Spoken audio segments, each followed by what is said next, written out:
Gia takes command at 5. That's Latin actually. Spanish for Yes, cheers. yes, it is. I hope you come back. Okay, the question we're going to ask tonight, it's an important question, and it is, have you ever wanted to give up on life? Hi, Barry. Take care, man. Have you ever wanted to give up on life? Have your circumstances ever gotten so difficult that you just want to lay down and die? Lay down and die. Have you ever gotten so far out on the brink of hopelessness that you just can't go on? We call this condition, modern psychology calls this condition, depression. They define it as feelings of severe despondency and dejection. I don't know about you, but when I have feelings of depression, I take on a victim's complex. I become the victim, and everyone around me becomes the attacker. Why is everyone working against me? And why is everyone else's life better than mine? Those are a couple of the pathetic reactions to depression. Why is everyone working against me? And why does everyone else have it better than I have it? Now, to make matters worse, we've all been told by people that when you truly surrender to Jesus, you'll never be depressed. You'll never lose hope again. And that you will welcome your problems. You will count it all joy when you encounter various trials. Bring them on. And these same people will tell you, and if you're depressed, maybe you aren't really saved. Maybe you aren't really saved. I've heard this 1,000 times. If you pray, don't worry. And if you're worrying, it's because you're not praying. All these little homilies that we're told that are just not true. So tonight I want to debunk some of this wrong thinking, and I want to use the life of the great prophet Elijah, who is a prophet and a miracle worker. So I want to use the life of this prophet and miracle worker to debunk this theory that if you're a follower of Jesus Christ, you're never going to be depressed, because it's just not true. Now, Elijah lived in the northern kingdom of Israel. At that time in history, this is around 875 BC. He lived in the northern kingdom of Israel. Israel was divided at that time. It had been joined together, and now it was divided again. There was a northern kingdom, and then there was Judah, which was the southern kingdom. And Elijah functioned during the reign of the wicked king Ahab and his wife, the wicked queen Jezebel. They were idol worshippers, and they were killers of God's prophets. Killers of God's prophets. In fact, in 1 Kings 16, we're told, and I quote, Ahab did more to provoke the Lord God of Israel than all the kings in Israel who were before him. So he was a bad dude, and he did a lot of bad stuff.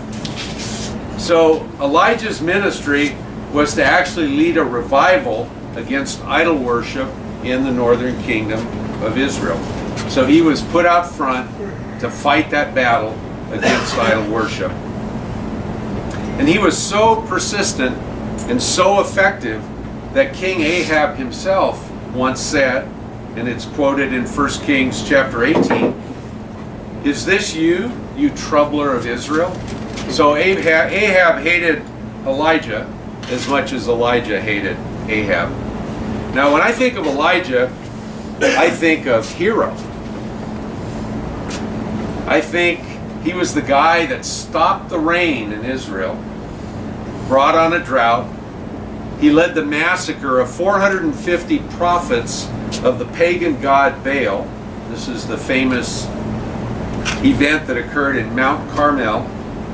And then he restarted the rain single-handedly. This is the same guy that he was so unique he didn't die. He didn't die. When his ministry was over, he passed the baton on to his successor, Elisha, and God took him to heaven. It's reported in 2 Kings chapter 2. Then it came about as they, that's Elijah and Elisha, were going along and talking, there appeared a chariot of fire and horses of fire which separated the two of them, and Elijah went up by a whirlwind to heaven. Up in a whirlwind to heaven, just like that. This is probably the basis of the modern cliche that he went out in a blaze of glory. Because that's exactly what happened to Elijah. He went out in a blaze of glory and did not die. So all I can say when I read those stories about Elijah is, what a guy. What a guy. I want to be Elijah. We love heroes like Elijah. They encourage us. They inspire us. They're somehow removed from the normal problems of human existence. How many of us can imagine being taken up to heaven in a blaze of glory? But they're removed from the normal problems that you and I face, the things that dog the rest of us. So my question is, or are they? Or are they? Would it surprise you to hear that this hero, Elijah, suffered a severe bout of depression that's actually reported in the Old Testament? And tonight we're going to look past the hero, Elijah, and we're going to look at Elijah, the emotional wreck, and we're going to focus on how God restored him and how God can restore us as well. So our text is 1 Kings chapter 19, verses 1 through 16. I'm not going to read through the whole text. I'm just going to go through it verse by verse because it's a little longer than usual, and I get tongue-tied when I try to read something long like that. So we'll just take it verse by verse. It's a very interesting story, as I think you'll agree. So we start in chapter 19, verses 1 and 2. I call this the threat. So this follows this great event on Mount Carmel that I just mentioned, where Elijah stood strong and led the massacre of 450 prophets of Baal. Now Ahab told Jezebel all that Elijah had done and how he had killed all the prophets with the sword. Then Jezebel sent a messenger to Elijah saying, "So may the gods do to me and even more, if I do not make your life as the life of one of them by tomorrow about this time." So Jezebel, interestingly, it's Jezebel who makes the threat. But after all, Elijah was a hero.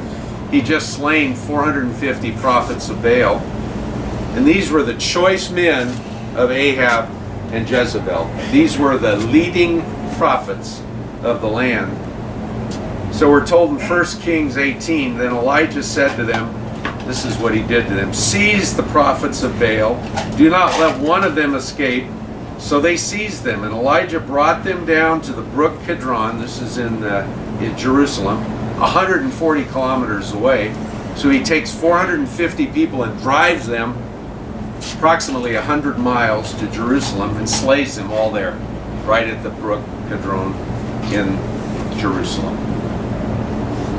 Now I want to say something about Jezebel.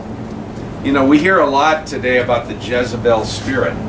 It's a very negative spirit that enters into people, but she was equally bad with her husband, or as her husband Ahab. Jezebel, in fact, means wicked. Means wicked. And her name, Jezebel, the Bel is a permutation of Baal, the pagan god. So she was of Baal. She was of a pagan god. She wasn't a Jew. She was a Sidonian from what is today Lebanon.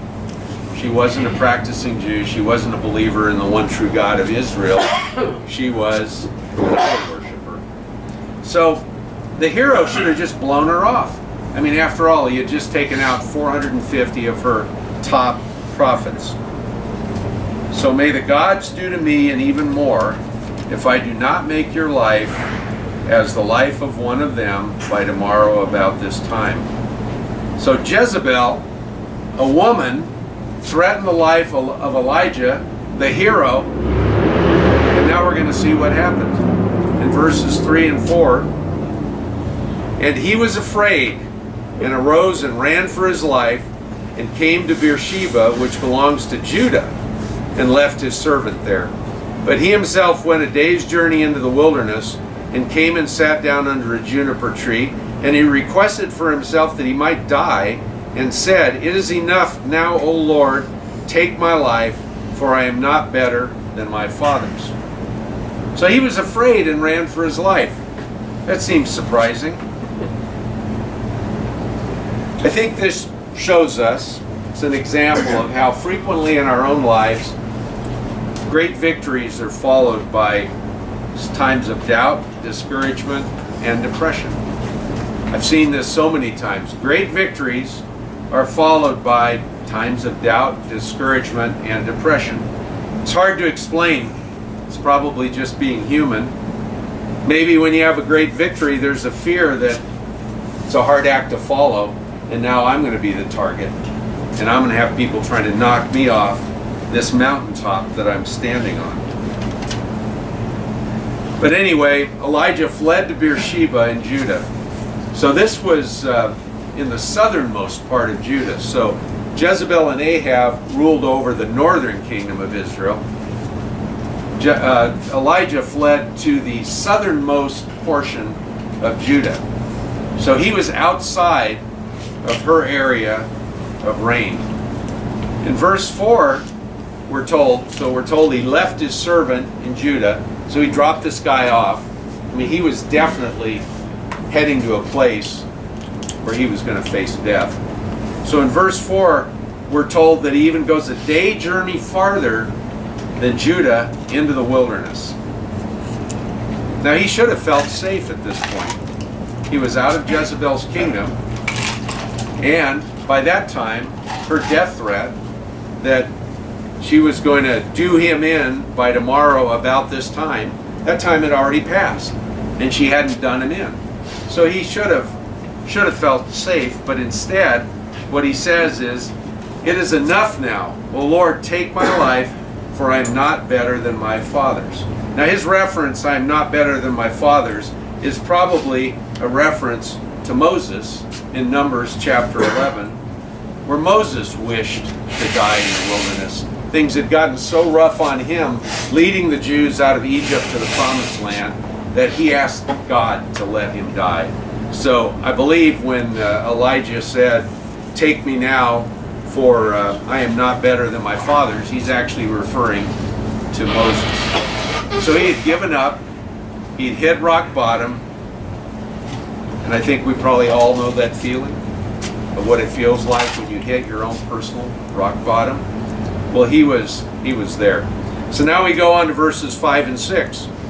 He's out in the wilderness, he lay down and slept under a juniper tree, and behold, there was an angel touching him, and said to him, Arise, eat. Then he looked, and behold, there was at his head a bread cake baked on hot stones and a jar of water. So he ate and drank and lay down again. So Elijah's act of lying down and sleeping is an act of giving up. Have you ever felt that way? Have you ever done that? You're just so wiped out that all you can do is just lay down. I say that all the time when things get bad. I just want to go lay down. I just want to go lay down. So this is what Elijah was doing. It was actually a symbolic dying. He wanted to lay down and he wanted to die.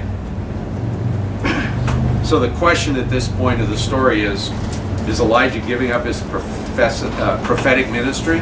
Well, yeah, I think it's real clear he's giving up his prophetic ministry. Is Elijah giving up his life? I think it's real clear that Elijah is giving up his life. I think Elijah is packing it in at this point. He's at the low ebb. He's finished. He's packed it in. He wants to die.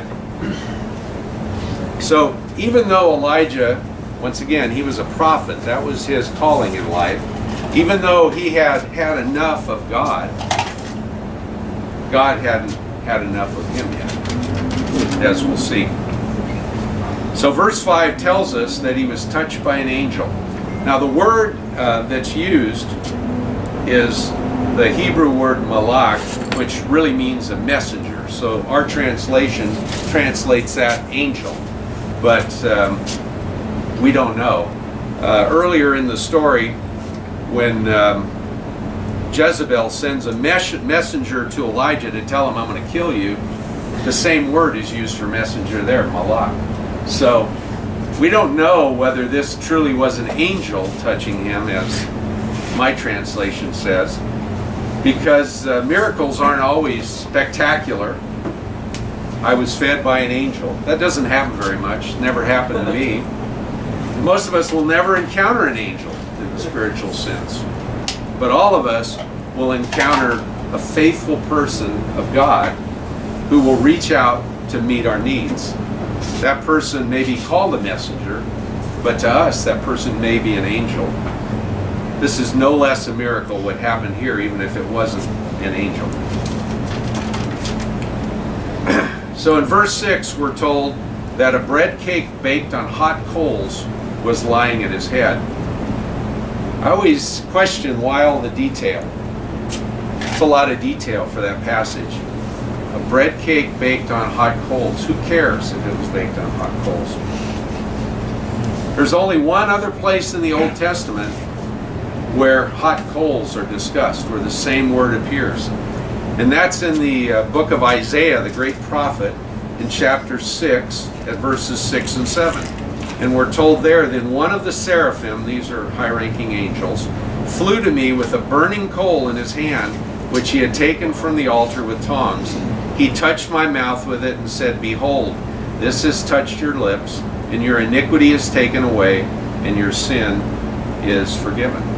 So this event in the book of Isaiah is all about the commissioning of Isaiah as a prophet, where he was cleansed of his sins by a hot coal being touched to his lips by a real angel.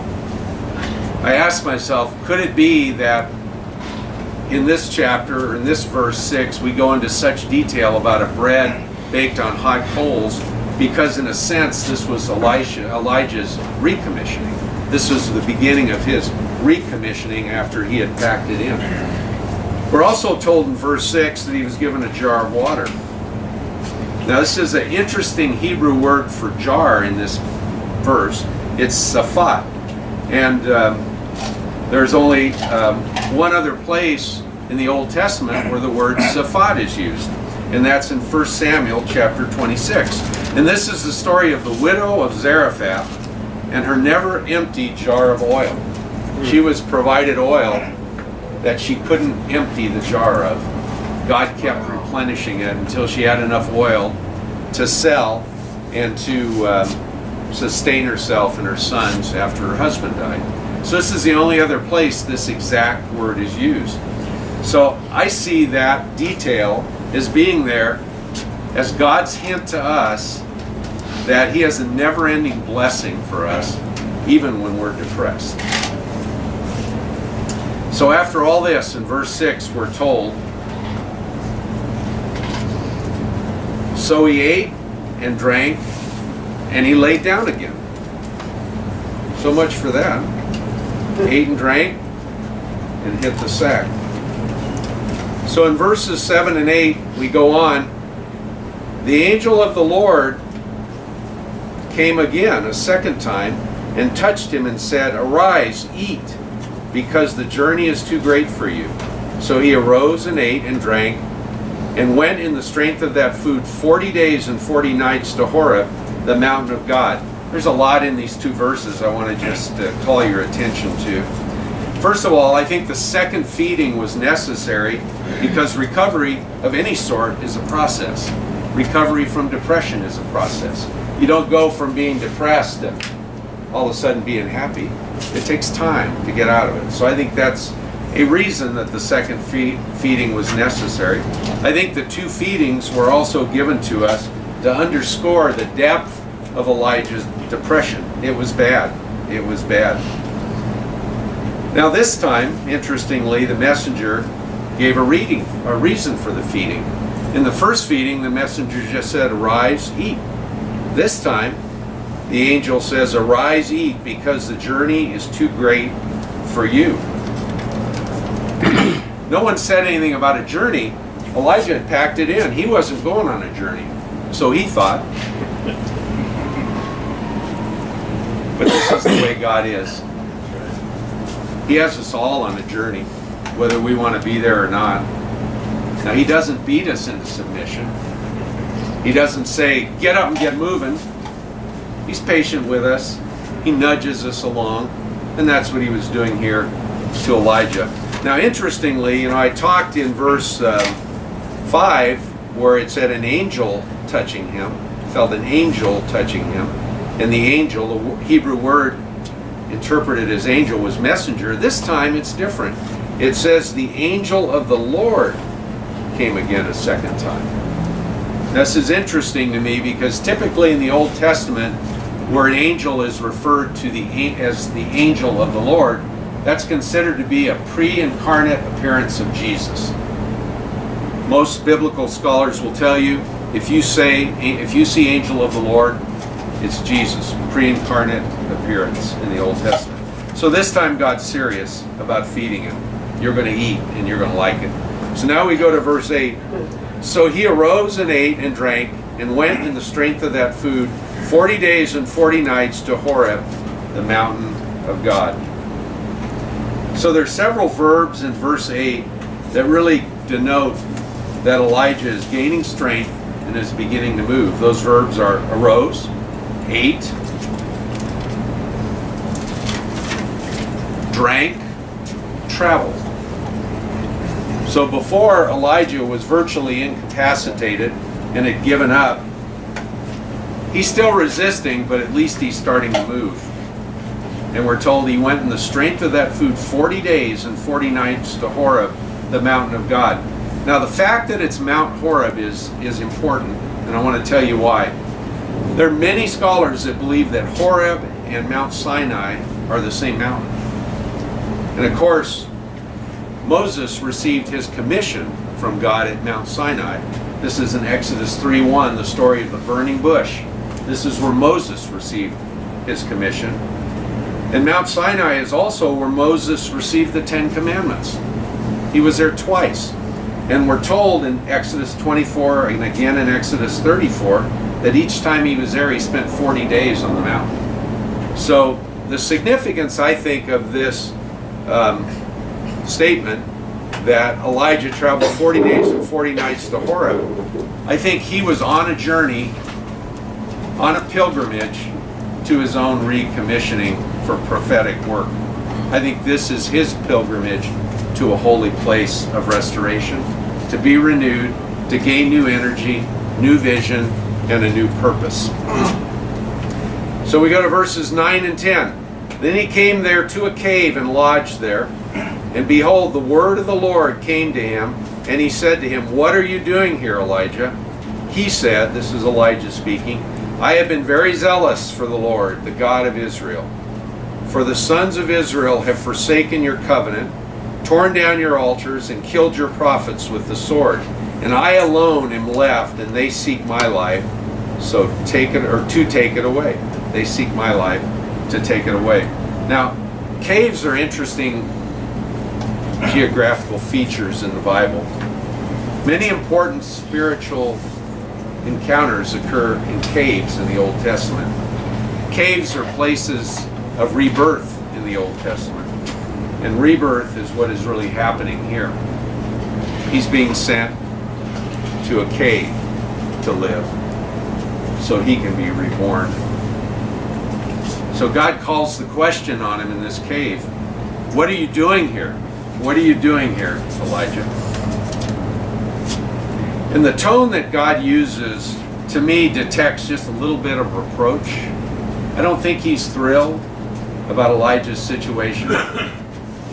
And Elijah answers the question and really proves that he's not yet recovered because he starts whining. He starts exaggerating his failures, starts overlooking his successes, and that's what burnout and depression always lead us to. Pessimism about life, an exaggerated sense of self-importance. Oh, why is everyone picking on me? And a victim's complex. We've all been there. I think the other reason that God is a little annoyed that Elijah is there and is asking him, why are you here, is that God doesn't really want us hanging out on mountaintops. God wants us in the world. This is a temporary place for Elijah for a recommissioning, but not a permanent location. So in verse 11, God says, after Elijah's whining, he doesn't really respond. He just says, go forth and stand on the mountain before the Lord.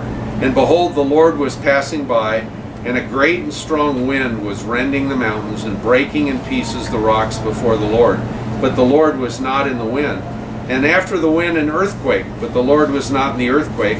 And after the earthquake, fire, but the Lord was not in the fire. And after the fire, a sound of gentle blowing.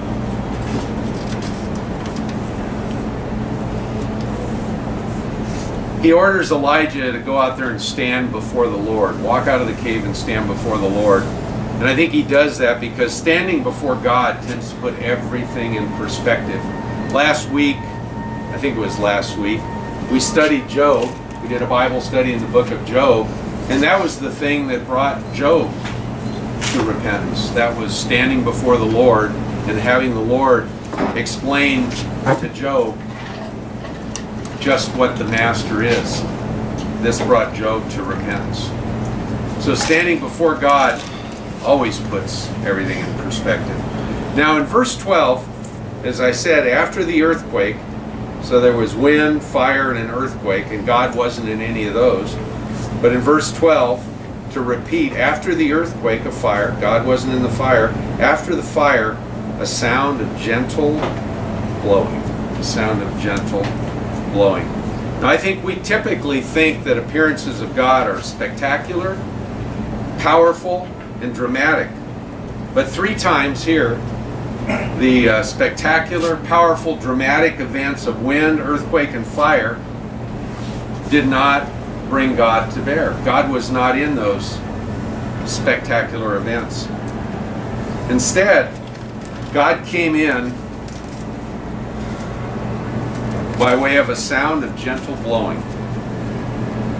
Now in the Hebrew text, the words are gol, which means sound or voice, and damana, which means stillness or even silence. So what this tells me is that God's voice was barely audible. There was a gentle blowing.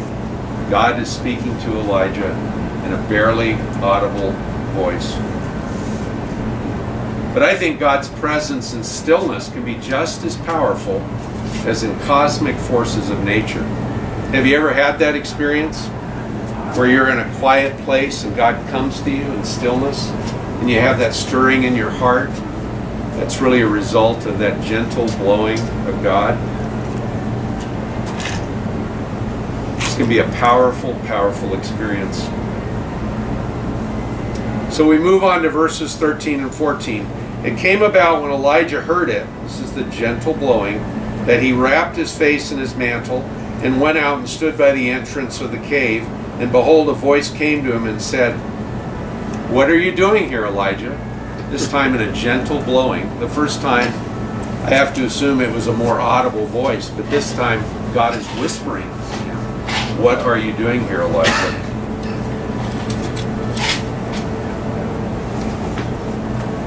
So it's interesting to me that, before I give you his answer, I want to make a point.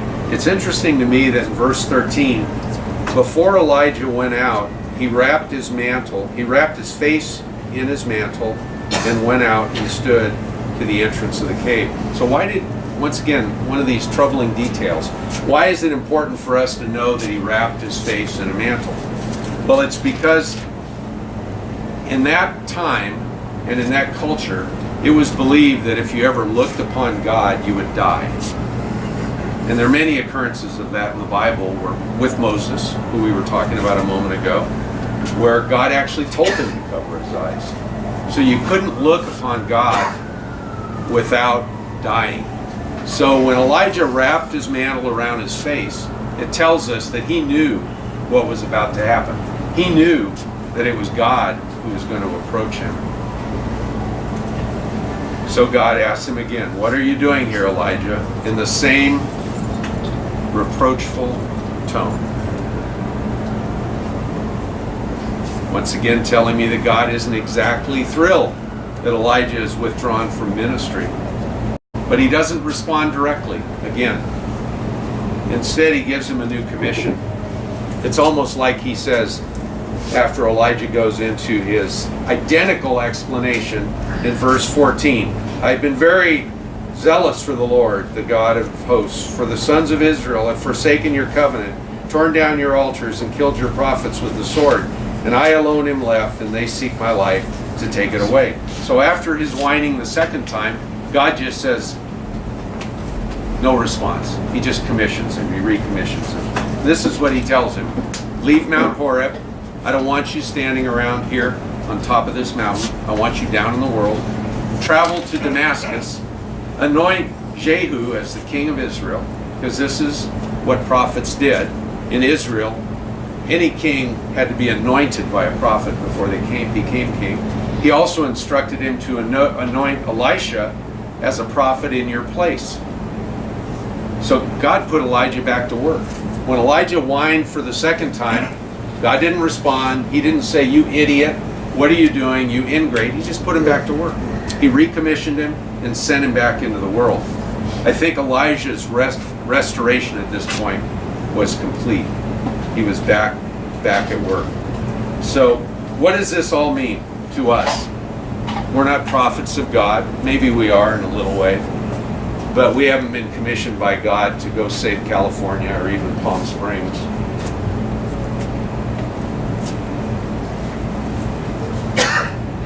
But if you read on past these verses, which we're not going to do, but if you read on, you'll see that this recommissioning of Elijah completely revitalized him. He went on to do great things. And there were really two things that brought him back. It was a new and different commission from God. So he put him in a new place. You're going to anoint this new king. You're going to anoint Elisha. And there was a third person in there. You're going to anoint Hazael, king over Aram, which was one of the regions there. All three of these people became aggressive defenders of the faith and aggressive attackers of the Baal worship. So God said, you're now going to have a different role. You're going to anoint your successor. You're going out. I'm taking you to heaven. And you're going to send a new generation out to do my work. So that was the first thing. God gave Elijah a new and different commission. And also God gave him assurances that his cause had a future. When he told him to anoint a new king, anoint the guy in Aram, anoint Elisha as his successor, he was assuring Elijah that God's cause has a future. Even though Elijah was ready to pack it in, God said there's a great big future out there in my kingdom. And we see, of course, a dramatic difference between the Elijah after he's been recommissioned as compared to the Elijah in verse 3 where he wanted to die. So what can we take away from this story? And I think we can take away that God uses various approaches to renew his people. He uses various approaches to renew his people. First of all, he gives us the gifts of food, water, and rest. And he does that daily. No matter how depressed we are, we always have the ability to have some warm milk, to eat dinner, to lay down and go to bed, in the hope that he gives us a new day every morning and that tomorrow we may feel better. So when we're weary and when we're discouraged, God always, every day gives us the gifts of food, water, and rest. God also gives us changes of scenery. Now, he doesn't do that daily, fortunately, but he does it sometimes. He does it when it's necessary. How many of us are in Palm Springs for our own recommissioning? When I moved here to Palm Springs, I felt like there was a reason that I was here. I didn't know what it was for a while, but I feel like I was being recommissioned to do something for God, and that change of scenery reinvigorated me. So how many of the rest of us found themselves in Palm Springs? Maybe not entirely voluntarily, but we were here, as we look now in retrospect, for our own recommissioning. for our own change of life. Also, an important thing we can take from this story is that God allows us to vent our feelings of frustration. Twice God allowed Elijah to vent, to whine, to complain, to victimize. Why is everybody picking on me? God didn't punch him back. He seemed a little annoyed with him, but he didn't whack him. God always wants to hear our troubles. And God doesn't think that any of us are complaining when we go to him with our problems. We should try this. We should all try this. We should talk to him when we're feeling depressed and down and just articulate what's bothering us. I guarantee it works. And I can also guarantee that God will never retaliate, just as he did not retaliate with Elijah. The other thing this story tells us is that God shows us how to retrace our steps. No matter how bad things get, if we continue pushing forward, God will show us how to retrace our steps and how to regain our ground. And I'm sure many of us have had that experience.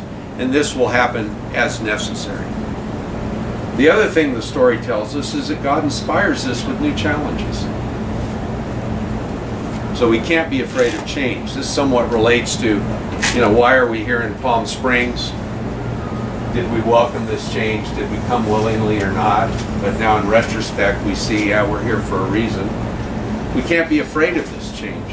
When God sends us to a new place, we have to go with an open mind and an open heart.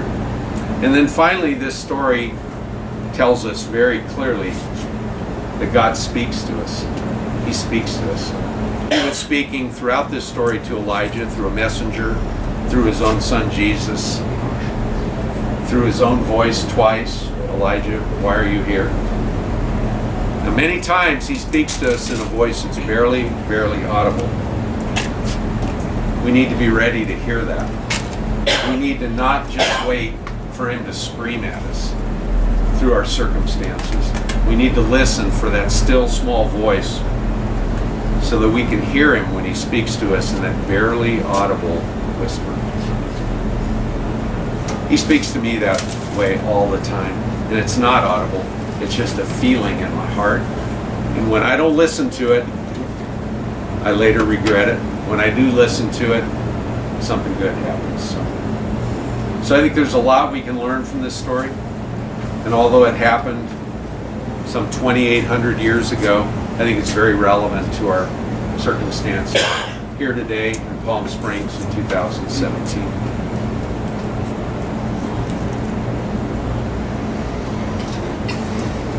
Yes. What a great Bible study. What did you say? I said, what a great Bible study. Just a great Bible study. I'm so encouraged because I learned tonight that God uses the emotional wrecks of this world to confound the wise or something. I mean, can you imagine being any lower than Elijah was in this story? Wow. What a I'll get you next. what a message of hope. It's just an encouraging It is. thing. And also to know that sometimes in our humanity we can be depressed or discouraged, and God isn't mad at us, or we're not in sin, or we're not, there's that shame or that judgment that comes against sometimes if I'm on a low day, or if I'm hungry, angry, lonely, or tired, Yeah. I always think when I'm down, when I have a down day, I always think, oh boy, I don't have much faith. It's just not true. It happens. God sympathizes with our weaknesses, as we're told in the book of Hebrews. And just one more thing, and sometimes when I'm in that place, sometimes God brings a friend into my life that's got that still small voice. It reminds me, The messenger. keep going. The messenger. Yeah, the angel in human form. God works in many different ways, and God works through other people. So many times when you have an encounter with a friend who encourages you and helps you move on, this is actually God. This is no less a miracle than the sky opening up and God speaking to you. It's a miracle. Dr. Jason. Just a few things. You were talking about the highs of success and the lows. In the Vedic teachings of Hindu Buddhism, this would be Shiva and Shakti. This is both male and female. And this is right brain and left brain, positive and negative, magnetic and electric. And then you were speaking about being quiet. In the Native American tradition, we say sit still, listen to the wind for it speaks to you. And then in other Buddhisms, you are not just your thoughts, you are the witness behind your thoughts. You have many other selves. You are not your mind. You are your feelings, your sense of emotion, your gut feeling. And in Chinese Buddhism and in the Tao and the Tao, this is the upper dantian and the lower dantian. Your gut brain is really what controls your upper brain. And then in the Hawaiian tradition, you have your heart that controls your mind. And so all I'm asking is stop thinking and start feeling. Yeah, that's a good point. I think we overthink most things. I know I do. All thoughts are created by ego. Sometimes I'd like to volunteer for a frontal lobotomy because That frontal lobe, rationality. because I just obsess over things. When something bothers me, I just obsess, and throw myself into turmoil. Paul. Yeah, this is my favorite passage from the Old Testament. Speak. Oh, okay, this is my favorite passage from the Old Testament. There's a guy named Viktor Frankl who wrote a book called Man's Search for Meaning, the Holocaust wrote. And he talked about how conscience is exogenous. It's not your voice. It's the voice of God. You're not the one talking. You're the one listening. And the basis of mysticism, all mysticism, Christian and otherwise, is right in this passage. Two things. Stillness, quiet. Be still. In the Old Testament words, God tells us to be still and know that I'm God. Be here now, stay. Yeah, it's the thing that's interesting to me in this story is that God wasn't in any of the spectacular cosmic events. So that probably really threw Elijah. God came to him in that barely audible voice, that whisper. I think we need to really be attuned to that. God speaks to us in very, very thin ways. Very thin ways. Can I ask a question? Yes. Who do you think the Lord refers to separate from God when talking to Elijah, and Elijah being the apostle father of Christ? Well, the Lord, the references to the Lord, I believe, are to God the Father. Yeah. And the angel of the Lord, I believe, is Jesus in a pre-incarnate appearance. I don't know if I answered your question. Yeah, no, I think it's really for everyone. You know, it's interesting, when Jesus was on his way to Jerusalem to die for our sins, he had a mountaintop experience on the Mount of Transfiguration, and he was transfigured into the glory of God, and he stood there with Moses. Wasn't it Moses and Elijah, David? That's Elijah was an important figure in the kingdom of God. Is an important figure. Aren't those the only two that were never buried or never died? Elijah and Enoch were never died. God took them. And did he also take Moses? No, Moses died. Moses died. Yeah, he God died. killed him. Oh, okay. Yeah, he wasn't allowed to enter the promised land because of his disobedience.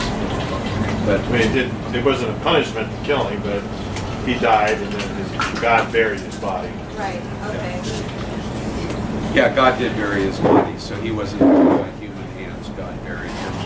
But, so there were two people who never died: Enoch in the way Old Testament and Elijah. They were taken up. Okay, any last word? Sally? Sorry, excuse me. Apologize.